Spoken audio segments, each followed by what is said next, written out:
you should go out of your way to tell people how much you shop and how much you spend, and it's been really fascinating. And I think it's something that, you know, I think on our, or on like the more leftist side of YouTube, it's something that's really alienating, to where people are like, oh, this is like really sickening content actually. Like, it's disturbing to see people consume so much, or, you know, buy so many expensive things that are essentially worthless or don't really have value to them.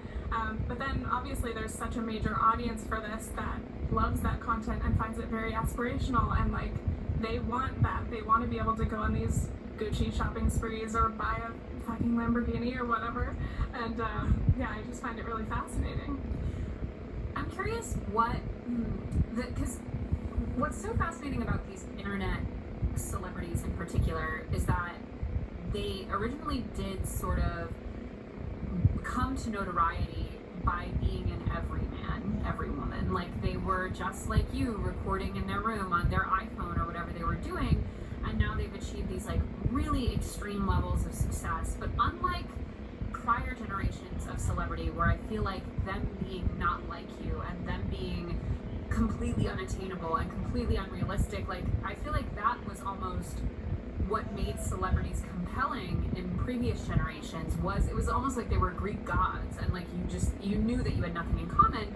But I feel like with this internet celebrity, there is that simultaneous need to be incredibly aspirational and to have this massive wealth, but also yet to remain intimately relatable and related to your audience, and to be accessible, and to be something that people could aspire to in the way they couldn't aspire to be like a celebrity. And I feel like that it's often that tension and that dichotomy which leads to them fucking up on such massive scales, and like having to produce so many apology videos and notes app videos.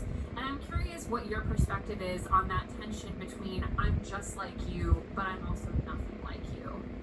Right. It's funny because with celebrities, like I grew up like being 5, listening to Britney Spears, like I want to be a pop star when I grow up, until I realized I do not have a good singing voice.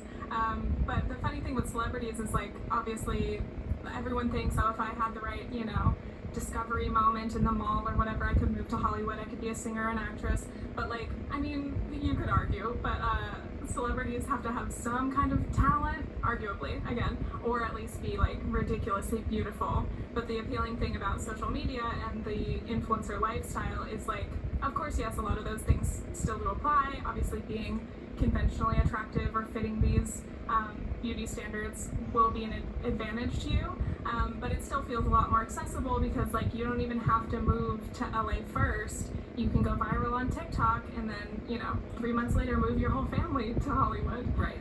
like Addison Rae. And so I feel like the influencer lifestyle on its own has become the ideal. So it's like, I don't want to be a movie star, like, you know, sitting on set all day doing work. I want to make, you know, 4 TikToks a day, sit in my mansion. Like, the lifestyle has a lot more, I think, time off, and the work doesn't seem as much like work, Right. at least from the viewer's perspective.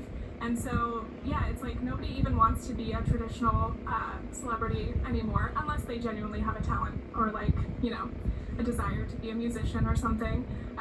But yeah, it's like the things that are appealing about being an influencer